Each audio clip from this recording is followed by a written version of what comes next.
Bismillahirrahmanirrahim. Assalamualaikum warahmatullahi wabarakatuh. Waalaikumsalam warahmatullahi wabarakatuh. Alhamdulillah, pada hari ini, pada siang hari ini kita bisa berkumpul untuk melaksanakan pembelajaran offline di masa-masa online seperti ini atau masa-masa daring seperti ini. Adapun pembelajaran pada hari ini mengenai akidah akhlak dengan fokus tema atau bab mengenai akidah Islam. Nah, untuk pembelajaran hari ini itu bertujuan yang pertama, kita dapat menghayati atau kita bisa menerima apa saja yang terdapat dalam akidah Islam. Yang kedua, menampilkan perilaku orang yang mengimani akidah Islam dalam kehidupan sehari-hari. Jadi kita itu bisa menerapkan akidah Islam itu sendiri pada apa yang kita lakukan, apa yang kita kerjakan. Kemudian kita juga bisa memahami dalil-dalil tertentu atau dasar dan tujuan dari akidah Islam itu sendiri. Kemudian kita juga bisa menyajikan fakta dan juga fenomena kebenaran akidah Islam. Jadi akidah Islam itu yang seperti apa yang benar, yang seperti apa yang seharusnya kita lakukan. Nah, langsung saja untuk memulai pembelajaran pada hari ini, alangkah baiknya kita berdoa terlebih dahulu. Biridhoillah wa li syafaati Rasulillah. Al-Fatihah.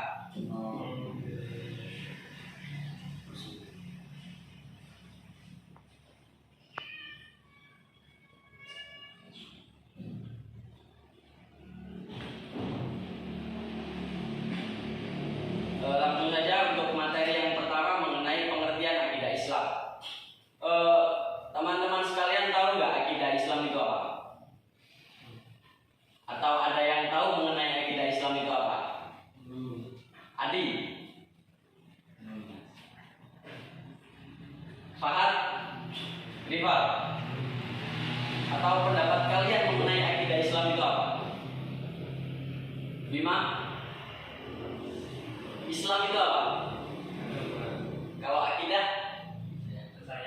Percayaan. Kalau akidah Islam berarti percayaan agama Islam.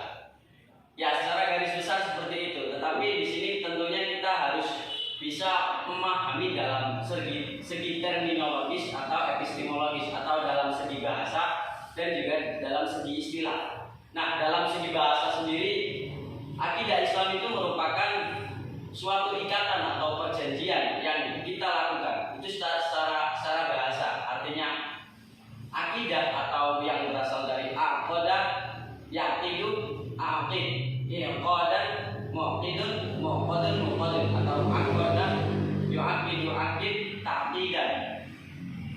Itu berarti suatu ikatan yang kita miliki. Apa yang bisa kita ikat dalam Islam itu sendiri? Apa yang bisa kita janjikan di dalam Islam itu sendiri? Sedangkan di dalam segi istilahnya, kata akidah itu dapat digunakan sebagai ajaran yang terdapat dalam Islam dan dapat pula digunakan untuk ajaran lain di dalam Islam. Kalau pengertian akidah itu sendiri, kalau akidah Islam maka suatu kepercayaan yang di dalam agama Islam. Jadi mengenai apa saja yang diatur di dalam Islam, apa saja yang disyariatkan, apa saja yang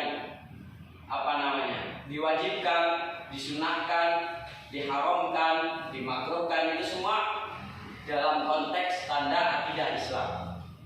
Nah, untuk memahami hal tersebut, kita harus memiliki suatu dasar yang terdapat di dalam akidah Islam. Nah, dasar akidah Islam itu apa? Teman-teman tahu? Apa dasar-dasarnya? Apa yang menjadikan kamu berpedoman dalam Islam itu? Leano? Tuhan. Lima? Al-Quran. Arum? Belum tahu. Adi? Fahad? Rival? Nabi Muhammad. Ya, semuanya jawabannya benar. Yang menjadi dasar dalam akidah Islam itu Al-Quran, Al-Hadis, dan penerima Al-Hadis dan Al-Quran itu sendiri juga bisa dijadikan dasar dari ajaran Islam. Secara tidak langsung, dasar tersebut diajarkan secara langsung, baik secara tidak langsung oleh Nabi kita Nabi Muhammad SAW, baik itu di dalam perkataannya, perbuatannya, ataupun hal-hal yang menyangkut beliau Nabi Muhammad. Nah, selain ada dasar-dasar tersebut, apa sih yang menjadikan kita itu berdasar Al-Quran, berdasar Al-Hadis, ataupun berdasarkan Rasulullah SAW? Nah, hal tersebut juga dijelaskan di dalam, baik di dalam Al-Quran maupun di dalam Al-Hadis.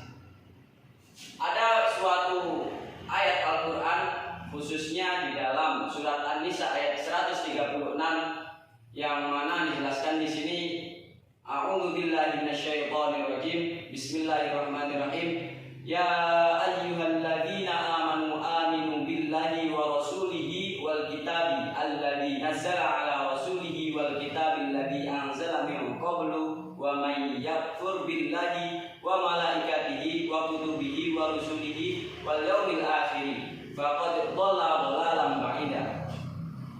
Di situ dijelaskan bahwasanya, wahai orang-orang yang beriman, tetaplah kalian semua beriman kepada Allah dan Rasul-Nya, dan kepada kitab Allah yang diturunkan kepada Rasul-Nya, serta kitab yang Allah turunkan kepada Rasul-Rasul sebelum Nabi Muhammad maksudnya.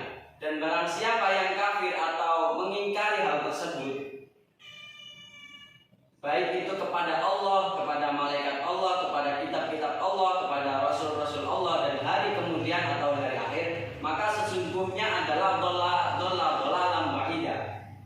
Orang tersebut dikategorikan sebagai orang-orang yang tersesat. Di hadis juga dijelaskan bahwasanya an Abi Hurairah qala kana Nabi sallallahu alaihi wasallam barizan yaumal linnasi fa'atahu Jibril faqala ma al-iman. Qala al-imanu an tu'mina billahi wa malaikatihi wa kutubihi wa bi liqa'ihi wa rusulihi wa tu'mina bil ba'thi. Di situ dijelaskan bahwasanya dari Abu Hurairah radhiyallahu anhu kata bahwa Nabi sallallahu alaihi wasallam pada suatu hari bersama dengan para sahabat, lalu datang malaikat Jibril alaihi salam yang kemudian bertanya, mal iman, apakah itu iman? Nabi sallallahu alaihi wasallam menjelaskan bahwasanya qala al-imanu an tu'mina billahi wa malaikatihi wa kutubihi wa bi liqa'ihi wa rusulihi wa tu'mina bil ba'thi.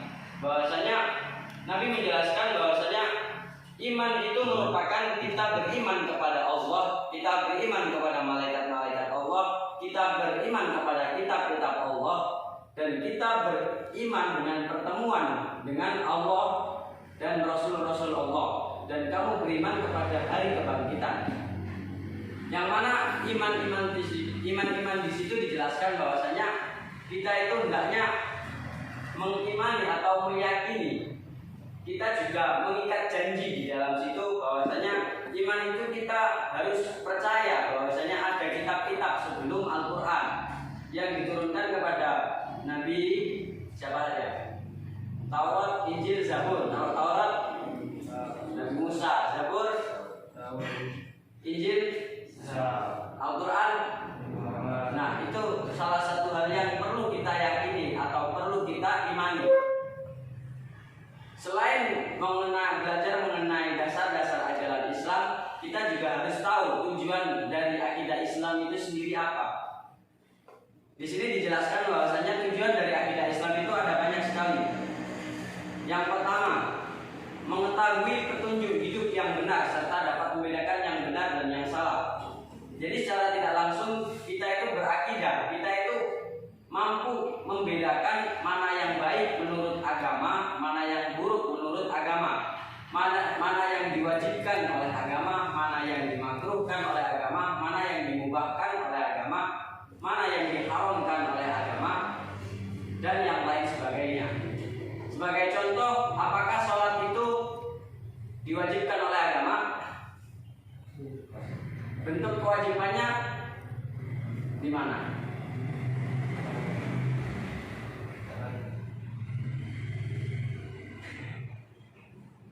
Di dalam Al-Quran dijelaskan bahwasanya aqimus sholat. Di situ melaksanakan atau mendirikan atau apa? Maknanya aqimus sholat. mendirikan. Itu maksud dari mendirikan apa? Kewajiban fil amal. Aqama yuqimu artinya apa? Qama yaqumu qum atau aqama yuqimu aqim. Aqim berasal dari aqama yang berarti qama sendiri artinya apa? Berdiri. Berarti sholat itu harus dilakukan dengan bagaimana dengan sholat sunnah?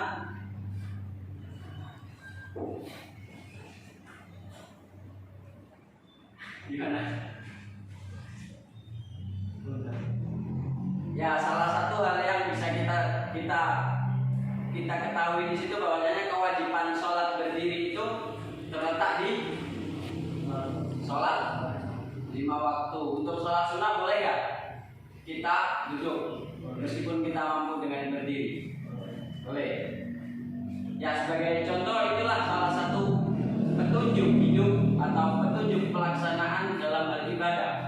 Kemudian yang kedua, bertujuan untuk memupuk dan mengembangkan dasar ketuhanan yang ada sejak lahir.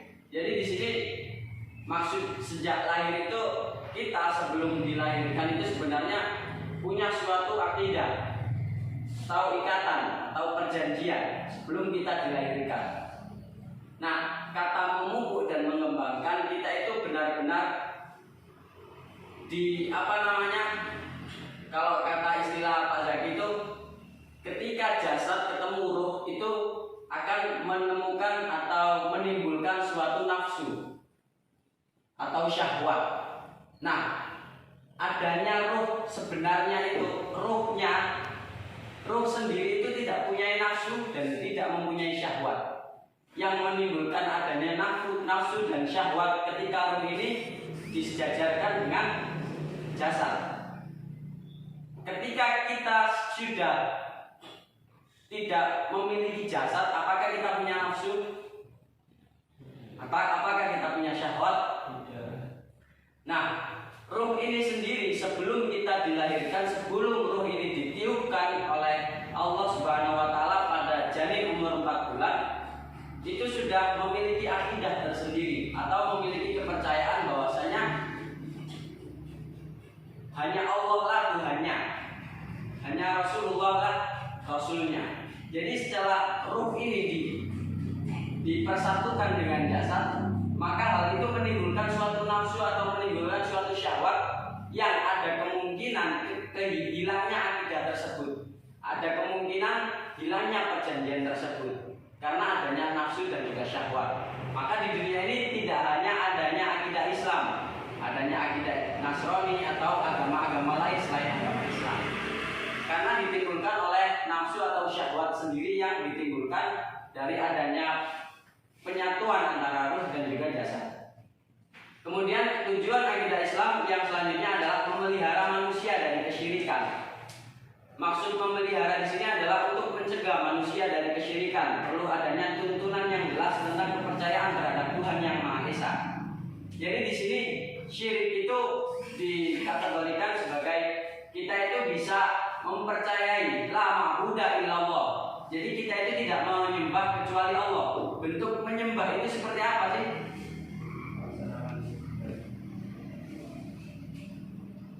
Melaksanakan kewajiban.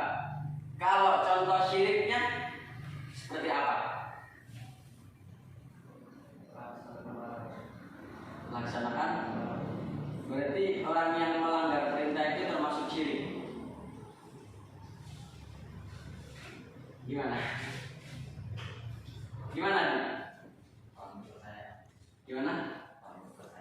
Contohnya murtad.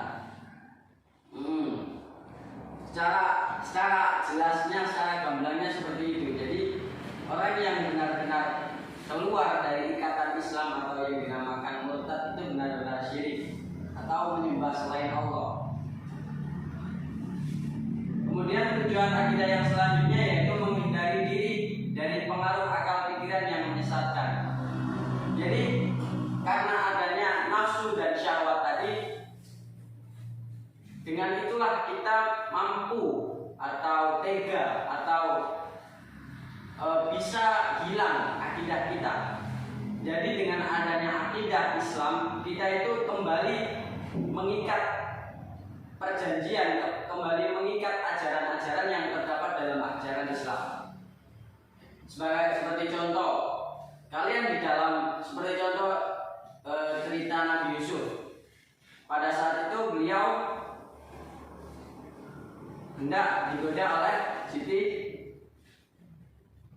Zulaikha untuk berzina. Tetapi pada saat itu Nabi Yusuf tahu atau roh yang ada di dalam dirinya atau hati nuraninya itu menghendaki untuk mengikat ajaran pada saat itu, mengikat akidah kepada Allah. Jadi beliau itu sangat-sangat tidak terpengaruh dengan ajakan Siti Zulaikha. Mungkin demikian pembelajaran pada hari ini. Saya cukupkan, kurang lebihnya mohon maaf. Barangkali ada pertanyaan, silakan. Arun? Gak ada. Bima? Tiano? Rifat? Fahad? Adi? Sekian, mari kita akhiri dengan bacaan Alhamdulillah bersama-sama. Alhamdulillahirabbil alamin. Dari saya kurang lebihnya mohon maaf. Wassalamualaikum.